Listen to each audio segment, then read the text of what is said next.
Right, సంతోషంగా ఇక వేరే ఆలోచనలు ఏవి పెట్టుకోకుండా దేవుని మాటలు విందాం. యోసేపుకు యెహోవా తోడై ఉన్నాడు అనే మాట మనం చదివాం. దేవుడు ఒక మనుషునికి తోడై అతనితో కూడా ఆయన ప్రయాణించినటువంటి విధానాన్ని గురించి ఇక్కడ మనం గ్రహిస్తాం. దేవుడు తోడై ఉంటే మనిషికి ఇంకా కావాల్సిందేముంది? ఒక బలవంతుడైన మనిషి మన ప్రక్కన నడుస్తుంటే శత్రు భయం మనకు ఉండదు. ఎందుకంటే సమర్థుడైన వ్యక్తి నాకు తోడున్నాడు కనుక ఇక ఎవడు నన్ను ఏమీ చేయలేడని ఒక భరోసా. కానీ అలాంటి మనిషి కూడా వానికంటే బలవంతుడు ఎదురైనప్పుడు వీడు జంప్ అయిపోతాడు. ఒకసారి మీకు మొన్ననే ఒక జోక్ చెప్పా, సోమయ్య రామయ్య గురించి. ఇద్దరు ఫ్రెండ్స్ అడవిలో మాట్లాడుకుంటూ పోతూ ఉంటే సోమయ్య ప్రగల్భాలు, అసలు మా తాత సింహాన్ని చంపాడు, మా నాన్న పులిని చంపాడు, నేను అసలు దేనైనా చంపేస్తానని ప్రగల్భాలు పలుకుతూ ఉంటే రామయ్య అనుకున్నాడంట, అబ్బా ఇంత గొప్ప సోమయ్య నాకు తోడున్నాడు అడవిలో, ఇక నాకు ఏది వచ్చినా భయం లేదు అని ఆనందంగా పరవశించి పోతూ ఉంటే అడవిలో దూరంగా ఎలుగుబంటి వస్తూ ఉంటే ఈ సోమయ్య చూసి, రామయ్య ఏంది ఎలుగుబంటిలాగా ఉంది కదంటే, ఆ ఎలుగుబంటి అయితే మనకేమి, నువ్వు ఉన్నావుగా, అసలు నువ్వు కొట్టేస్తావుగా అంటే పులి సింహాలు అయితే ఫైట్ చేస్తావు కానీ ఎలుగుబంటి అంటే కొద్దిగా ఆలోచించాలి రామయ్య. అది దగ్గర వచ్చేసరికి వీళ్ళు లేడు, పక్కన జంపు చెట్టు ఎక్కి కూర్చున్నాడు. రామయ్యకి తెలిసిందే ఉంది, వెల్లలికలు పండుకొని వాళ్ళ తాత చెప్పింది గుర్తొచ్చింది. ఎలుగుబంట్లు మనిషి దగ్గరకు వచ్చి బ్రీతింగ్ చూస్తారా, బ్రీతింగ్ ఆపేస్తే అంటే శ్వాస తీసుకోవటం ఆపేస్తే చచ్చిన శవం అనుకొని ఏం చేయకుండా వెళ్ళిపోతాను ఎప్పుడో వాళ్ళ పూర్వులు చెప్పిన మాట గుర్తుండి ఆ దగ్గరకు వచ్చి సరిగ్గా చచ్చిపోయిన వాళ్ళగా పడి ఉంటే అది వచ్చి ఆ చెవి దగ్గర ముక్కు దగ్గర పరిశీలించి కాసేపు వెళ్ళిపోయింది. అది ఇంకా ఉందేమో అక్కడని మనోడు ఊపిరి బిగబట్టి అట్లనే చచ్చిన వాళ్ళగా పడ్డాడు. తర్వాత ఈ స్వామయ్య దిగొచ్చే, రామయ్య లే అని లేపి, ఏంది భయపడ్డావా? సరే కానీ ఏంది ఎలుగుబంటి నేను చెవిలో చెప్పింది ఏంది అంటే, ఇట్లాంటి యథవతో ఎందుకు తిరుగుతున్నావు అని చెప్పిపోయిందిలే అని చెప్పాడు. ఒక జోక్ చెప్పా. బలవంతుడైన వాడు మనకు తోడై ఉన్నాళ్లే, మనకు ఇబ్బంది లేదులే అని శరీరులను మనకు ఆధారం చేసుకుని, శరీరులను ఆశ్రయం చేసుకుని ప్రయాణం చేస్తే ఒక దశలో వాళ్ళు ఉండొచ్చు, మరో దశలో వాళ్ళ అడ్రస్ లేకుండా పోవచ్చు. నేను ప్రారంభం నుండి అనుభవం నాకు. కొంతమంది నీకెందుకు నేనున్నాగా నువ్వు పదా దూకని దూకి నాకు అడ్రస్ లేకుండా పోయిన వాళ్ళు ఉన్నారు. కొంతమంది అసలు ఎంతో నమ్మకంగా ప్రాణానికి ప్రాణం అన్నట్టున్న వాళ్ళు కూడా హ్యాండ్ ఇచ్చి సర్దుకున్న వాళ్ళు ఉన్నారు. ఎక్కడో చోట వాళ్ళ స్వార్థం, వాళ్ళ స్వీయత పనిచేసి పర్వాలేదు నాకు సపోర్ట్గా ఉన్నారు అనుకున్న వాళ్ళు హ్యాండ్ ఇచ్చి వెళ్ళిపోవటం. ఓ భక్తుడు అన్నాడు, ప్రాణ స్నేహితులు అన్న వాళ్ళే ప్రాకారాలు కూల్చిపోయారని. ఇట్లాంటి దెబ్బలన్నీ తిని ఉన్న నా అనుభవం చెప్తున్నాను నేను కూడా. ఓ మనుషుని బలవంతుడని ఆధారం చేసుకుంటే ఆ బలవంతుడు ఎంతవరకు గ్యారంటీ? వాడికంటే బలవంతుడు ఎదురొచ్చినప్పుడు వీడు జంపు, అప్పుడు మనం ఒంటరిగా మిగిలిపోతాం. కానీ దేవుడే ఒక మనిషికి తోడై ఉంటే దేవుణ్ణి మించిన బలవంతుడు ఈ విశ్వంలోనే లేడు. దేవునికి స్తోత్రం. జ్ఞానవంతుడు తెలివిగల్లోడని ఒకడిని మనం పక్కన పెట్టుకున్నామనుకో, వాడికంటే తెలివైనోడు ఎంటర్ అయినప్పుడు వీడు దద్దం అయిపోతాడు. అవునా? ఇప్పుడు మా నాన్న చెప్తాడు కథలు.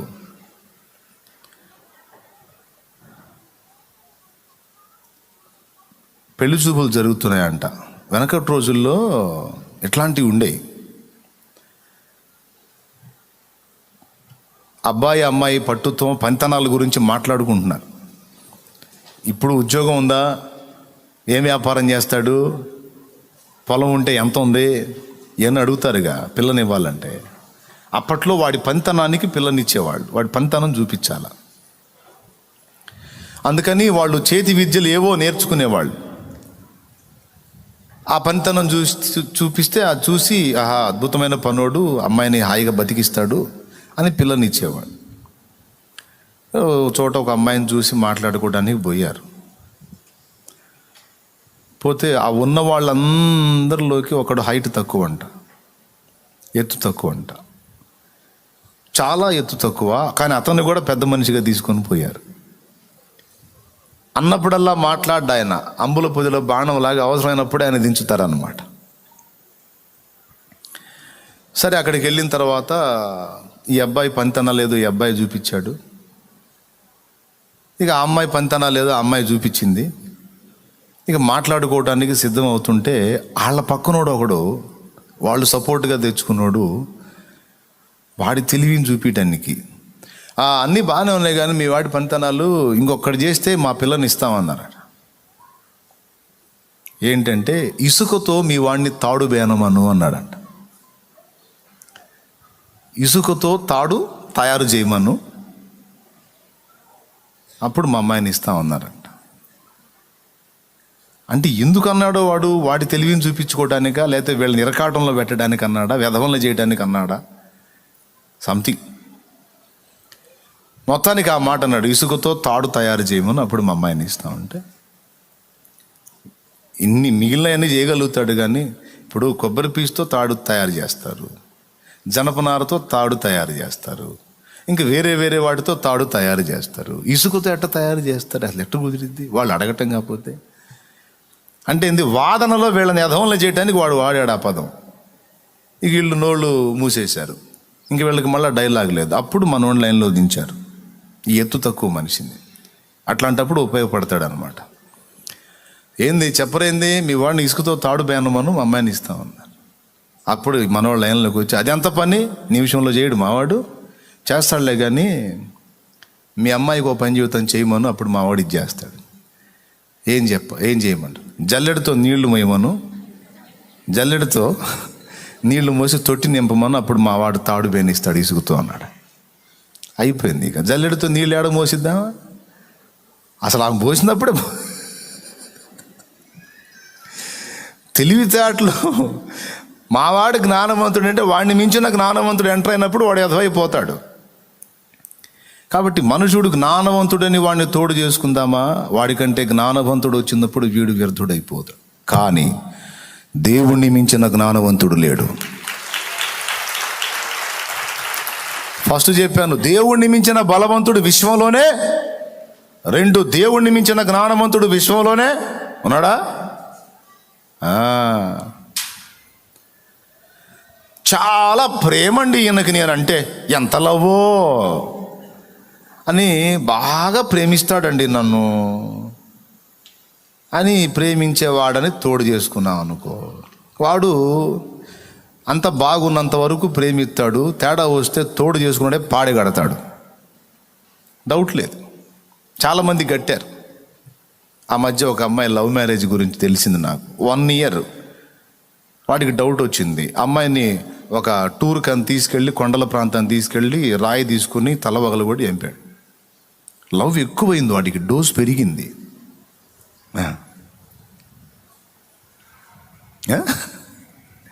చాలా ప్రేమండి నేనంటే, ఎంత ప్రేమో. బండ తీసుకొని తలకాయ పగలగొట్టే అంత ప్రేమ. బాగా ప్రేమించేవాడిని తోడు చేసుకుంటే నీ వైపు నుంచి వాడికి అందాల్సిన ప్రేమ సప్లై అయినంత వరకు వాడి ప్రేమ నిలిచి ఉంటుంది. నీ ప్రేమ పర్సంటేజ్లో ఏదైనా తేడా వచ్చిందని తెలిస్తే వాడి ప్రేమ ద్వేషంగా మారిద్ది, స్త్రీదైనా పురుషుడిదైనా. ఏందనుకున్నా మరి? నిజమే తమ్ముడు. ఎవరైనా నన్ను ఎక్కువ ప్రేమిస్తుంటే భయం నాకు. నేను నిజం జీవిత సత్యం చెప్తున్నాను. నేను ఎవరైనా నన్ను అతిగా ప్రేమిస్తున్నారంటే చాలా దూరంగా ఉంటా వాళ్ళకి నేను. ఎందుకో తెలుసా? అంత ప్రేమ నా పట్ల కలిగి ఉన్నారు. నేను వాళ్ళకి అన్నప్పుడల్లా అందలేదనుకో, ఆగర్భ శత్రువులాగా మారిపోతారు. అందుకని మీ ప్రేమకో దండం అని నేను సర్దుకుంటా ఉంటా. అదేందన్నయ్య అసలు అట్లా అన్నావు ఏంటి? అసలు నువ్వంటే ఎంత ప్రేమ. అదే అదే అదే నా భయం. ప్రేమించాలి, అభిమానించాలి కాదంటలా, కానీ నాకు నేను ఉండే జాగ్రత్తలో నేను ఉంటాను. అందుకు ఎక్కువ ప్రేమించేవాళ్ళు అంటే నాకు ఎక్కువ భయం. ఎందుకంటే వాళ్ళు అనుక్షణం నా నుంచి అది ఆశిస్తూ ఉంటారు. నేను ఇంత ప్రేమిస్తున్నాను కనుక నువ్వు కూడా ప్రేమించాలి. ఉదాహరణకి నన్ను ప్రేమించి నా కోసం ఒక వ్యక్తి వచ్చి పడిగాపులు కాశారు. ఇక్కడ ఒకరోజు అందలా, 2 రోజులు అందలా, ప్రేమ అందుతాడన్నా 3 రోజులు అందలా. అప్పుడు ఏమైద్ది? ఆ ప్రేమ కాస్త భయంకర ద్వేషంగా మారి ఇక నా పేరు ఎత్తితేనే ఆయన వదిలేవు చెప్పబాక, ఆయన గురించి ఫుల్ తేడా. ఎంత ఫుల్, అరే అంత ప్రేమ ఆయన కోసం పడిగాపులు కాస్తే 3 రోజులు ఫుల్ తేడా ఎట్లన్నావు? నీకు అందలా. అందుకు అంటే నా నుండి నీకు మళ్ళా నువ్వు ఇంత ప్రేమ చూపుతున్నావు కనుక అంత ప్రేమ నీకు సప్లై అయితే ఉండేటట్టు. ఇంతే కదండి మనుషుల ప్రేమ. సప్లై కాలేదనుకో ఆ ప్రేమ ద్వేషంగా మారిద్ది. కాబట్టి స్త్రీ అయినా పురుషుడైనా బంధు ప్రేమైనా కుల ప్రేమైనా మత ప్రేమ ఏదైనా మన వైపు ఉంటుంది. సప్లై కాలేదంటే డేంజర్. అవునా? కాబట్టి ఇతను బాగా ప్రేమిస్తాడని ఆ మనిషిని తోడు చేసుకుందాం, ఆ మనిషిని తోడుగా ఉందాం. అతడే జీవితం, ఆమె జీవితం. ఎందుకంటే ప్రేమ, నేనంటే ప్రేమ అని ఎగిరి గంతేసి తోడు చేసుకుంటే నీ ప్రేమలో మార్పు వచ్చినా లేదా నువ్వు ఇంకొకళ్ళని ప్రేమించినా అవుట్. హల్లెలూయా. కానీ దేవుని ప్రేమ, మనం ఇంకనూ పాపులమై ఉండగానే, ఆయనకు శత్రువులంగా నడుచుకొనుచుండగానే మన కోసము ప్రాణము పెట్టిన ప్రేమ అగాపే. అవునా? ఎంత ప్రేమ! మనం మంచోళ్ళమనే, మనము శత్రువులమై ఉండగానే ఆయన మన కోసము, క్రీస్తు యేసు మన పాపముల కొరకు చనిపోయాడు. చెప్పో, దేవునంతటి ప్రేమ కలిగిన వాడిని విశ్వంలో ఇంకొకరిని చూపిస్తావా నువ్వు? దమ్ముంటే సై. దేవుడంత నిజాయితీ పరుణ్ణి, దేవుడంత నమ్మకస్తుణ్ణి, దేవుడంత ప్రేమ కలిగినోడిని తెస్తావా ఈ విశ్వంలో? లేడు. ఎందుకు లేడు? మా ఆయన ఉంటే, మా ఆయన ఉన్నాడుగా అంటావేమో అక్కయ్య. భార్య భర్తల ప్రేమ వికసించిన ప్రేమ పుష్పము వాడిపోయి రాలును త్వరలో, మోడుగా మిగిలిపోవును. భార్య భర్తల ప్రేమ వికసించిన ప్రేమ పుష్పము వాడిపోయి రాలును త్వరలో, మోడుగా మిగిలిపోవును. ఎన్నడెన్నడు మారనిది నా యేసుని నిత్య ప్రేమ, ఎన్నడెన్నడు వీడనిది నా యేసుని దివ్య ప్రేమ. ప్రేమ యేసుని ప్రేమ, ఇది ఎవ్వరు కొలువలేనిది. నిజము దీనిని నమ్ము, ఇది అందించలేనిది. దేవునికి మహిమ. భార్యాభర్తల ప్రేమ వికసించిన ప్రేమ పుష్పము. తల్లి బిడ్డల ప్రేమ గురించి చెబుతాడు, అన్నాదమ్ముల ప్రేమ గురించి చెబుతాడు. ఇవన్నీ ప్రేమలు చెప్పి చివరికి యేసు ప్రేమ ఎన్నడూ మారదని చెబుతాడు. కాబట్టి ఇది దేవుణ్ణి ఎరిగిన వాళ్ళందరికీ, బైబిల్ ఎరిగిన వాళ్ళందరికీ తెలిసిన సత్యం. కాబట్టి బాగా ప్రేమించేవాడని మనిషిని తోడు చేసుకుంటే ఆడి ప్రేమ విషంగా మారిద్ది, ఆమె ప్రేమ విషంగా మారే అవకాశం ఉంది. కానీ దేవుని ప్రేమ అలా ఎన్నటికీ మారదు. ఏదైనా ఉంటే ఆయన ప్రేమ నుండి, కృప నుండి మనం దూరంగా పోయి మనం భ్రష్టు పట్టడం తప్ప ఆయన ప్రేమలో మార్పు లేదు. కాబట్టి దేవుని కంటే ప్రేమించేవాడు ఎవరు? చెప్పండి. దేవుని కంటే బలవంతుడు విశ్వంలో ఉన్నాడా? భూమి మీద కాదు, అసలు ఈ విశ్వంలో ఉన్నాడా? పెద్దగా చెప్పాలి. రైట్. దేవుని కంటే జ్ఞానవంతుడు ప్రపంచకంలో కాదు, విశ్వంలో ఉన్నారా? రైట్. దేవుని కంటే ప్రేమ గలవాడు ఉన్నాడా? లేడు. ఉన్నాడని నువ్వు ఒకవేళ అనుకుంటే భ్రమే. అలా అనుకోకపోతే బతకలేంగా అన్నయ్య. అట్ట అనుకొని బతుకు, నేనేం కాదన్ను. దేవునికి స్తోత్రం, హల్లెలూయా. అట్ట అనుకొని బతుకు అంతే, ఆనందపడు అంతవరకే. కానీ దేవునికి మించిన ప్రేమ కలిగిన వాడు మనకి ఎక్కడా దొరకడు. దేవుని కంటే ప్రేమ కలిగిన వాడెవరు? సరే, 3, 4. దేవుని కంటే నమ్మకస్తుడు ఎవరు ఉన్నారా? ఆ అమ్మాయి ఉందండి, ఎంత నమ్మకస్తురాలో.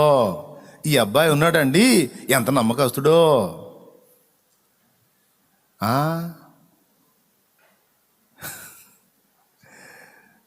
ఎవరు నమ్మకస్తులు? ఎంతవరకు నమ్మకస్తులు ఉన్నారా? దేవునికి మించిన నమ్మకస్తుడు దొరుకుతాడా నీకు? నాకు దొరుకుతాడా? మనకు దొరుకుతాడా? నమ్మదగినవాడు. మనము నమ్మదగని వారమైనను ఆయన నమ్మదగినవాడుగా ఉండునన్నాడు పౌలు మహనీయుడు. ఎంతైనా నమ్ముకోవచ్చు ఆయన్ని, ఎంతైనా నమ్మవచ్చు. మనుషుల్ని బాగా నమ్మి భయంకరంగా బుక్ అయిన వాళ్ళు చాలామంది ఉన్నారు. కొంతమందిని వదిన ఎట్లా గట్టెక్కిస్తావో వదిన, నా కుటుంబం నీ చేతుల్లోనే ఉంది వదిన, నువ్వు అడ్డం ఉండి అప్పిప్పించకపోతే బతుకు బస్ స్టాండింగే వదినా అనగానే నువ్వేం ఫీల్ కావాకు వదిన, నేను ఇప్పిస్తాలే వదిన అని అడ్డం ఉండి భర్తకు చెప్పి వాడి తాట తీసి వాడి దినం చేసి డబ్బులు ఇప్పించి, డబ్బులు తీసుకున్న దాకా ఈ వదిన ఏడిసి శోకండాలు పెట్టి గందరగోళం చేసింది. డబ్బులు తీసుకున్నాక నెలకల్లా ఇస్తా అని అడ్డం పెట్టి పాపం తీసుకుని తర్వాత 6 నెలలైనా పైసలు ఇల్లే. ఏందమ్మా నెలలోనే ఇస్తానని తీసుకున్నాక వదిన, ఏంది వదిన నా సంగతి ఏంది వదిన అంటే, కడుపుకి ఏంది అంటున్నా? ఏంది మా బాధలు మీకన్నా రావట్లా. అప్పు కట్టకపోగా వాళ్ళ బాధలు ఏమో రావాలంటే ఎవరికి? వదినికి. మనుషులు మరీ ఇంత కఠినాత్ములు అయిపోయారు, ఇంత దుర్మార్గులు అయిపోయారు ఏందో. అసలు ఇక్కడ ఎంత బాధలు పడుతున్నామో తెలియదు. ఇప్పించుకు ఏదో ఇప్పించారులే కథ అల్లాడిస్తుంది అని తగాదేసుకొని గందరగోళం చేసి అసలు ఏదో అన్నవాళ్ళు కూడా ఉన్నారు. లేరా? చెప్పండి, లేరా? ఇవన్నీ అట్ట తెలుసురా నీకు అనవాకండి. బోల్డ్ అన్ని. దేవునికి స్తోత్రం, హల్లెలూయా. వదినలే కాదు, అబ్బాయిలు కూడా. బావగారు ఎట్లన్నా కానీ మీరే చేయాలి బావగారు, ప్లీజ్ బావగారు అంటే బావగారు ఆనందం ఉప్పొంగిపోయి అడ్డం ఉండి, ఏంటి ఇవి మావాడలే నేను ఇస్తా, నేనంటే కూడా నమ్మలేదు. నువ్వు నీ మీద నాకేం డౌట్ లేదు, అతనే నాకు కొత్త పరిచయం కాబట్టి నాది పూజ ఇచ్చే అంతే. వాడు తీసుకొని జంపు. ఇక వీడిని ఎత్తున కొట్టేసుకుంటాడు. ఇక భార్య పొడుస్తూ ఉంటుంది, ఎచ్చులు పడి ఎగురుకుంటా ఇప్పించాడు. పాపం ఫుడ్ కూడా సరిగ్గా పెట్టదు, పెట్టినా తినలేడు, ఎందుకంటే ఫుడ్ పెట్టి తిడుతుంటుందిగా. ఎంతమందో ఇట్ట బాధలు పడ్డోళ్ళు మధ్యవర్తిత్వం చేసి. ఎందుకు? నమ్మకమైనోడు, నమ్మకస్తుడు ఇస్తాడని, నమ్మకస్తురాలు ఇస్తుందని. ఏమండి, పాపం ఒక ఆమె పెళ్ళికి పోతానంటే గోల్డ్ ఇచ్చింది. వదినా పెళ్ళికి పోయేస్తా వదినా అంటే గోల్డ్ ఇచ్చింది. నిజంగానే పెళ్ళికి పంపించింది ఆ గోల్డ్ని. శుభ్రంగా తాకట్టు పెట్టుకుని వదిన అడిగితే ఏదేదో చెప్పింది. ఎంతవరకు వదినకి గోల్డ్ రాలేదు. ఏం చేస్తుంది? ఇంట్లో చెబితే ఆయన అంతాడు, చెప్పకుండా ఇచ్చింది. ఎన్ని బాధలు ఇట్లాంటి వాళ్ళు ఎంతమంది. నమ్మకస్తుల్లాగుండి నమ్మబలికి పైసలు తీసుకొని, బంగారం తీసుకొని, డబ్బులు తీసుకొని, నమ్మకంగా పక్కమ్మటి ఉన్నట్టుగా ఉంటా ఎంతమంది దెబ్బతిన్నోళ్ళు. మనుషులు అందరూ తేడా నేను అనలే, మళ్ళీ టెన్షన్ పడి నన్ను తిట్టుకోవాకండి. కొంతమంది ఉంటే ఉండవచ్చు ఎక్కడో అడప ఎంత ఉన్నా దేవుడు అంత నమ్మదగిన వాళ్ళు అయితే ఎవరు లేరు. అది చూపిస్తారా మరి? దేవుడు అంత నమ్మకస్తులు ఎవ్వరూ లేరు, ఈ విశ్వంలోనే లేరు. ఇక ఈ రకంగా చెప్పుకుంటూ పోతే ఎంత లిస్ట్ వస్తుంది. ఆయన కొలతలు, బలములో ఆయనకు మించినోడు లేడు, జ్ఞానములో ఆయనకు మించినోడు లేడు, ప్రేమలో ఆయనకు మించి ప్రేమించేవాడు లేడు, నమ్మకత్వంలో ఆయనకి మించిన నమ్మకస్తుడు లేడు. సిరి సంపదలు కలిగిన వేళ అందరూ హత్తుకు ఉంటారు. సంపదలన్నీ కంటికి ఎవ్వరు కనరారు. ఎవరున్నా లేకున్నా ఏ స్థితిలో నేనున్నా, ఎవరున్నా లేకున్నా, ఏ స్థితిలో నేనున్నా,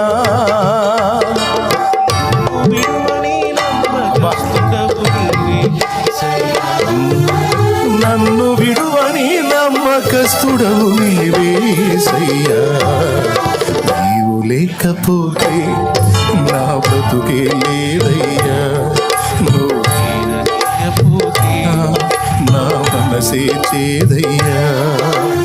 నీవు లేకపోతే నా బ్రతుకే లేదయ్యా. నువ్వు చేరదీయపోతే నా మనసే చేదయ్యా. నువ్వు నాకుంటే ఎన్నడూ నేను ఒంటరి కానయ్యా. నీ కృప నాకు తోడై ఉంటే అంతే చాలయ్యా. నువ్వు నాకుంటే ఎన్నడూ నేను ఒంటరి కానయ్యా. నీ కృప నాకు తోడై ఉంటే అంతే చాలయ్యా. యేసయ్యా, యేసయ్యా, నీవు లేకపోతే నా బ్రతుకే లేదయ్యా. నువ్వు చేరదీయపోతే నా మనసే చేదయ్యా.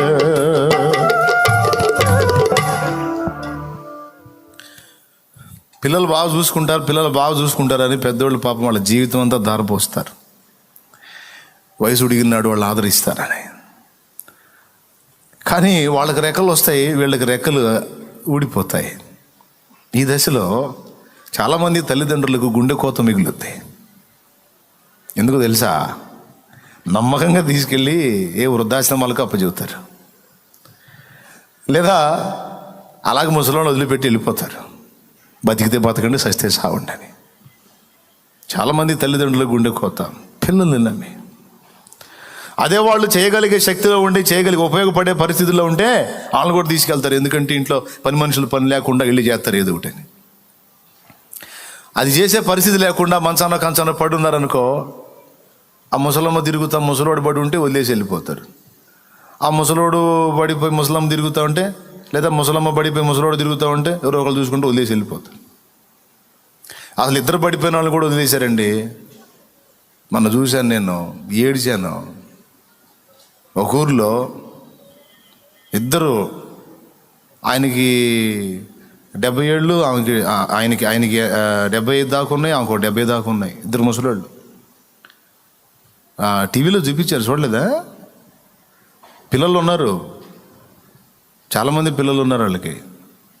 ముసలోళ్ళు పాపం. ఇద్దరికి వచ్చింది బలహీనత, జ్వరం వచ్చింది. 3 రోజులు ఎప్పుడు తిరుగుతూ ఉండేవాళ్ళు. 3 రోజులు ఇద్దరు చెరువు మంచం మీద పడిపోయారు, బయటికి రాలా. 3 రోజుల తర్వాత ఇంట్లోంచి వాసన వస్తుంటే వెళ్ళి డోర్ తీసి చూస్తే ఇద్దరు చచ్చిపోయి ఉన్నారు, శవాలు వాసన వస్తున్నాయి. ఏరి కన్నబిడ్డలో. ఒక్క నిజం చెప్పనా, వాళ్ళు ఎందుకు చచ్చిపోయారు తెలుసా? జ్వరం వచ్చి వాళ్ళు లేవలేక పడిపోయి ఉంటే వాళ్ళకి ఆహారం పెట్టే దిక్కు లేక చచ్చిపోయారు. గొంతు ఎండుకుపోతుంటే లేచి నీళ్లు తీసుకోలేనంత నీరసంలో పడిపోయి ఉంటే నీళ్ళు ఇచ్చే దిక్కు లేక చచ్చిపోయారు.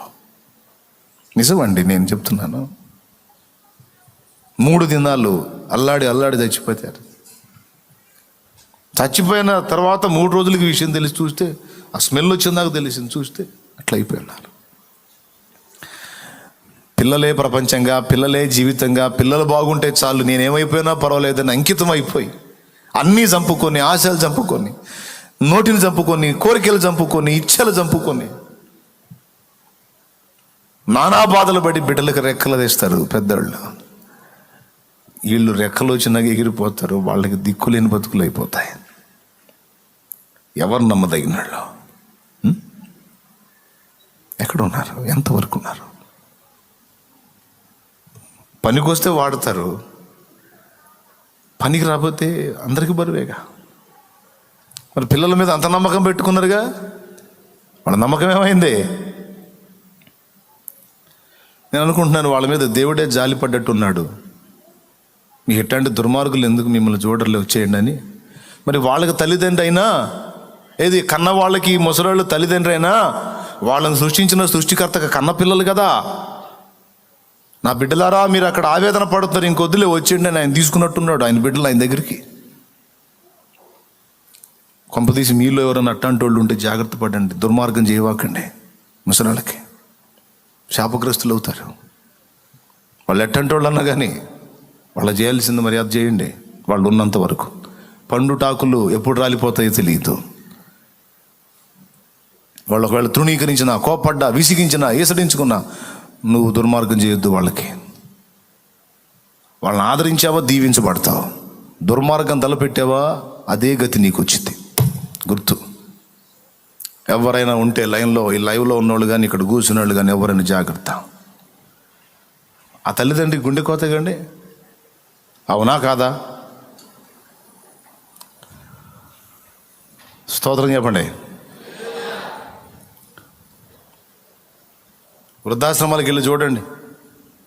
నువ్వు పలా బిర్యానీ ప్యాకెట్లు తీసుకెళ్ళిపోగాక, అయ్యా అయ్యా అయ్యా నమస్తే అయ్యా అంటారు ముసలాళ్ళు. అమ్మా తినమ్మా అంటే, అయ్యా ఆడబెట్టయ్యా ఆడబెట్టయ్యా తింటాలయ్యా ఆడబెట్ట అని మనకు నమస్తే చెప్పి ఆ ప్యాకెట్ ఆడబెట్టేసుకొని వాళ్ళు ఎటు చూస్తారు తెలుసా? ఆ తలుపుకి వెళ్ళి చూస్తుంటారు. ఏ కొడుకన్నా, ఏ కూతురన్నా వచ్చి అమ్మా అంటారేమో అని చూస్తారు. ఏ మనవడన్నా, ఏ మనవరాలన్నా వచ్చి అమ్మమ్మా తాతయ్య అంటారేమో అని చూస్తుంటారు. నాయనమ్మా తాతయ్య అంటారేమో అని చూస్తుంటాడు కళ్ళు. ఎవరు రారు. మళ్ళీ వీళ్ళు లేకుండా వాళ్ళు లేరు. నువ్వు బిర్యానీ పెట్టు, నువ్వు పదార్థం పెట్టు, గొప్ప పదార్థం పెట్టు, ఎగబడి తినరు. ఇంకా కొంతమంది తల్లులు చూశాను, ఆ వృద్ధాశ్రమంలో ఉండి ఆళ్ళీళ్ళు వచ్చి ఇచ్చిన డబ్బులు దాచిపెట్టి ఆ కూతురు ఆ కొడుకు పలకరీయటానికి వస్తే వాళ్ళ చేతుల్లో పెట్టి పంపించే తల్లిదండ్రులను చూశాను. వీడికి నేను ఎందుకు ఇవ్వాలి, వీడికి నేను ఎందుకు చేయాలి అనుకోరు వాళ్ళు. వీడు నన్ను తీసుకొచ్చి ఇక్కడ పడేసాడుగా అనుకోరు వాళ్ళు.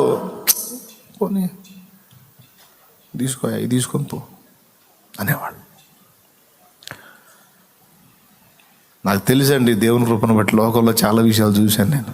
నా వయసు కొంచెం తక్కువే కానీ ఫుల్ అనుభవాన్ని ఇచ్చాడు దేవుడు కృపతో.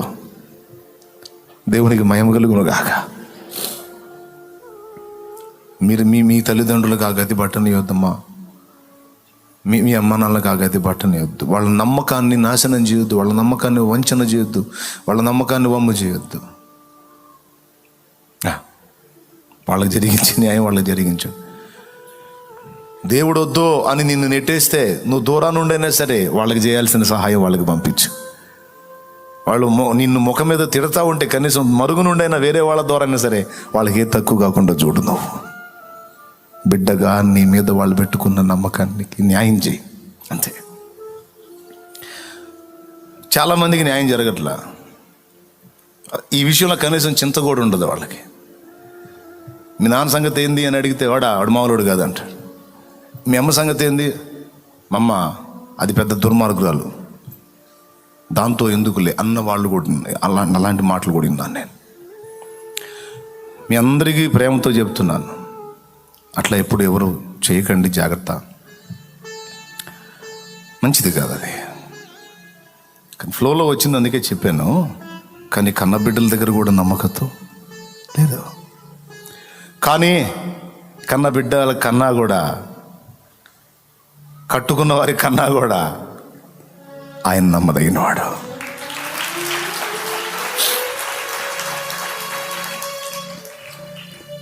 విరిగిన దానిని లోకంలో ఎవరు కోరుకుంటారు? వాడు తీసుకెళ్ళొచ్చుగా, ఈ ముసలి వాళ్ళది మా మీద పడేస్తాడు, వాడు తీసుకెళ్ళొచ్చుగా. వాడు పుట్టలేదా? వాడిని కూడా కన్నదుగా, మరి వాడు తీసుకెళ్ళడింది. మాకు బాధ ఎన్నో ఉంటే మాకు మానెత్తినేస్తాడింది. ఈ గుంపుని ఎక్కడెక్కడ గుంపుకు మేము ఆడబెట్టేమి. మౌనంగా, అయ్యా పెద్దోడా నీ దగ్గరికి వెళ్ళమంటుందిరా. నా దగ్గరికి ఎన్ని నీళ్ళు ఉంటారు? ఎన్ని నీళ్ళు ఉంటారు నా దగ్గర? మన ఉన్నారుగా, ఇప్పుడు వాళ్ళ దగ్గర ఉండాలి. మరి వాదన, వీళ్ళేం గోవల్లాగా చూస్తూ ఉంటారు. పెద్దోడికి వెళ్ళి ఎందుకు వీళ్ళ భారం మోయాలి?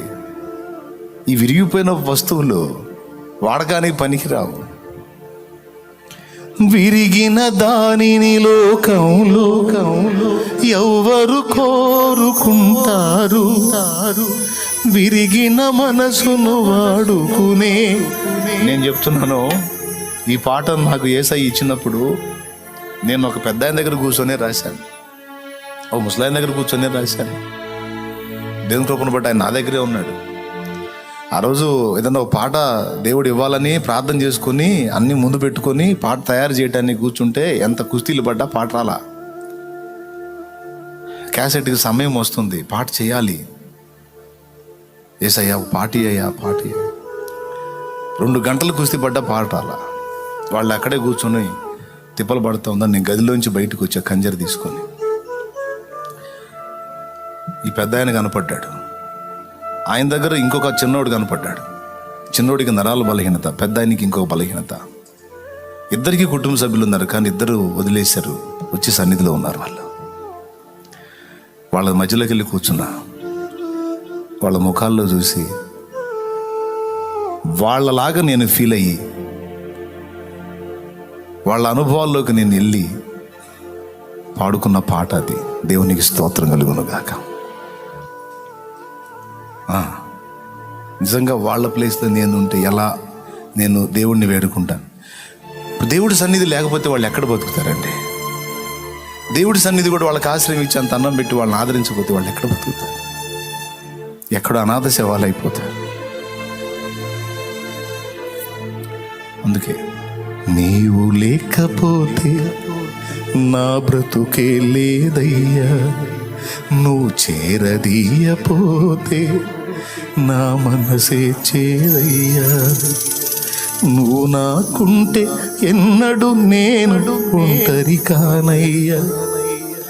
నీ కృప నాకు తోడై ఉంటే అంతే చాలయ్యా యేసయ్యా.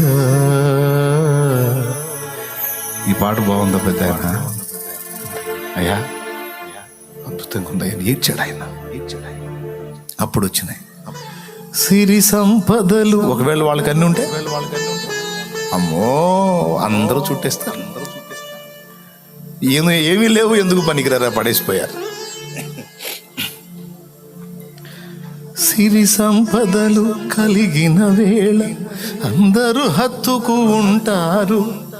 సంపదలన్నీ తరిగిన వేళ కంటికి ఎవరు కనరారు. ఎవరున్నా లేకున్నా ఏ స్థితిలో నేనున్నా నన్ను విడువని నమ్మకస్తుడవు నీవే యేసయ్యా.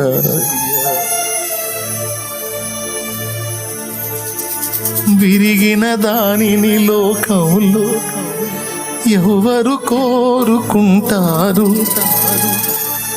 విరిగిన మనసును వాడుకునే నీతో ఎవరు సరిరారు. వాళ్ళని తీసుకొచ్చి ఇక్కడ వాళ్ళ చేత పాటలు పాడించి వాళ్ళ చేత దేవుడు మహిమ పొందుతున్నాడు, ప్రార్థనలు చేయించి. ఏమయ్యా, వాళ్ళని చేరదీయటమే కాకుండా వాళ్ళ చేత ప్రార్థన చేయించి వాళ్ళ చేత స్తుతి పొందుతూ వాళ్ళని కూడా వాడుకుంటున్నావేమో. విరిగిన దానిని లోకంలో ఎవరు కోరుకుంటారు? విరిగిన మనసును వాడుకునే నీతో ఎవరు సరిరారు? దీనులను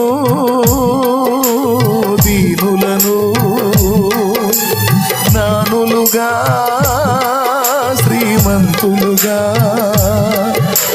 మార్చగలిగిన మంచి దేవుడవు నీవే యేసయ్యా. మార్చగలిగిన మంచి దేవుడవు నీవే యేసయ్యా. నీవు లేకపోతే నా బ్రతుకే లేదయ్యా. నువ్వు చేరదీయపోతే నా మనసే చేదయ్యా. నీవు లేకపోతే నా బ్రతుకే లేదయ్యా. నువ్వు చేరదీయపోతే నా మనసే చేదయ్యా. నువ్వు నాకుంటే ఎన్నడు నేను ఒంటరి కానయ్యా. నీ కృప నాకు తోడై ఉంటే అంతే చాలయ్యా. నువ్వు నాకుంటే ఎన్నడు నేను ఒంటరి కానయ్యా. నీ కృప నాకు తోడై ఉంటే అంతే చాలయ్యా. యేసయ్యా, యేసయ్యా. Praise the lord, praise the lord. ఇలా ఏ కోణంలో చూసినా మనుషులు కొంతవరకే నమ్మదగిన వారు, కానీ కంప్లీట్గా నమ్మదగిన వారు కాదు. 100% 200% నమ్మదగిన వాడు యేసయ్యా. ఆయన నమ్మకమైన వాడు, నమ్మదగిన వాడు. దేవుడు ఒకనికి తోడై ఉంటే విశ్వమంతటిలోకి నమ్మకమైన వాడు తోడున్నట్టు. దేవుడు ఒకనికి తోడు ఉంటే విశ్వమంతటిలోనికి బలవంతుడైన వాడు తోడున్నట్టు. దేవుడు ఒకనికి తోడై ఉంటే విశ్వమంతటిలో జ్ఞానవంతుడైన వాడు తోడై ఉన్నట్టు. దేవుడు ఒకనికి తోడై ఉంటే ప్రపంచమంతటిలోకి మనల్ని అత్యధికంగా ప్రేమించేవాడు, అవసరమైతే మన కోసం నిలువున ప్రాణాన్ని అర్పించేవాడు మనకు తోడున్నట్టు. ఇక నువ్వు ఎన్ని చెప్పుకుంటావో చెప్పుకు, అన్నిటికీ ఆయన అర్హుడు. ఆయన ఒక్కడే సమానుడు, సరిపోయినవాడు. ఇక ఎవరిని ఆయనతో ఈక్వల్ చేయలేమో, సమానం చేయలేము, సాటి చేయలేము. ఆయన ఒక్కడే. ఇంత గొప్ప దేవుడు మనకు తోడు ఉంటే ఇంకా కావాల్సిందే ఉంది. దేవుడు మన పక్షమందుండగా మనకు విరోధి ఎవడు? రోమాపత్రిక 8:29 చదువు తల్లి. ఇట్లుండగా ఏమందుము? దేవుడు మన పక్షముగా నుండగా మనకి విరోధి ఎవడు? పక్షమున ఉన్నాడు అన్నా, మనకు తోడై ఉన్నాడు అన్నా ఒకటే. దేవుడు మన పక్షం వహించాడు, మనకు తోడుగా ఉన్నాడు, మనకు ముందుగా ఉన్నాడు. ఇప్పుడు దేవుడు తోడై ఉంటే ఇంత ఉన్నట్టు మనకి ఏమున్నట్టు? ఒక బలవంతుడు, జ్ఞానవంతుడు, ప్రేమ కలిగిన వాడు, నమ్మకస్తుడు మనకు తోడై ఉన్నట్టు. ఎంతటి దాన్నైనా ఎదిరించగల శక్తివంతుడు. మళ్ళీ కొద్ది గొప్ప శక్తి కాదు, దేన్నైనా. ఇంకా మనకు కావాల్సింది ఏంది చెప్పండి? ఏం కావాలి మీకు? ఏది కావాలన్నా చాలింది వాడు కదా.